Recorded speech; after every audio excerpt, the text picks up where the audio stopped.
জানো আজকে কি হয়েছে? পাশের বাসার ভাই না তার গার্লফ্রেন্ডকে বাসায় নিয়ে চলে আসছে। তো এটা আমাকে শোনাচ্ছ কেন? কেন, তুমি না সব সময় বলো পাশের বাসার ভাই ভাবিকে এটা দিচ্ছে, ওটা এনে দিচ্ছে, এটা করে দিচ্ছে, এখন বলো বলো।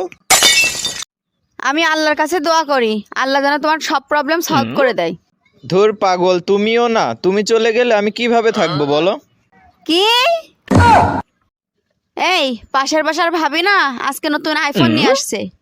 আরে আমাদের সামনের বাসার ভাই আছে না, উনি না আরেকটা বিয়ে করছে। ধরো তুমিও না ফাজলামি বোঝো না। আচ্ছা শোনা, আমি যদি মারা যাই তাহলে কি তুমি কানবা? কি যে বলো তুমি? তুমি মারা গেলে আমি এত জোরে কান্না করব, এত জোরে কান্না করব যে আমার কান্না থেকে পাড়ার লোকই কান্না করবে। কিন্তু আমার না বিশ্বাস হয় না। তাহলে তুমি একবার মরেই দেখো।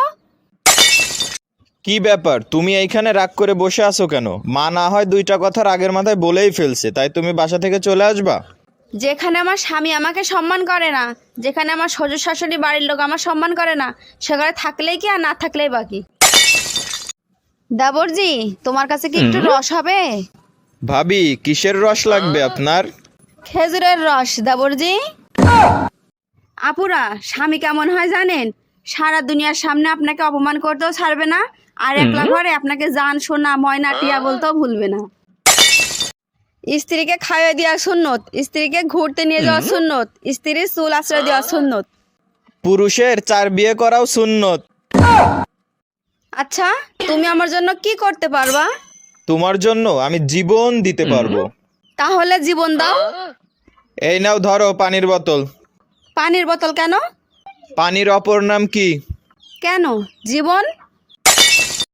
এই, তুমি কালকে পাশের বাসার ভাবির সাথে সিনেমা দেখতে গেছিলা? কি করব বলো, আজকালকার যে সিনেমা তা তো আর ফ্যামিলির সাথে বসে দেখা যায় না।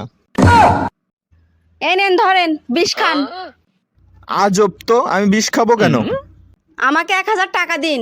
আরে আমার কাছে তো বিষ।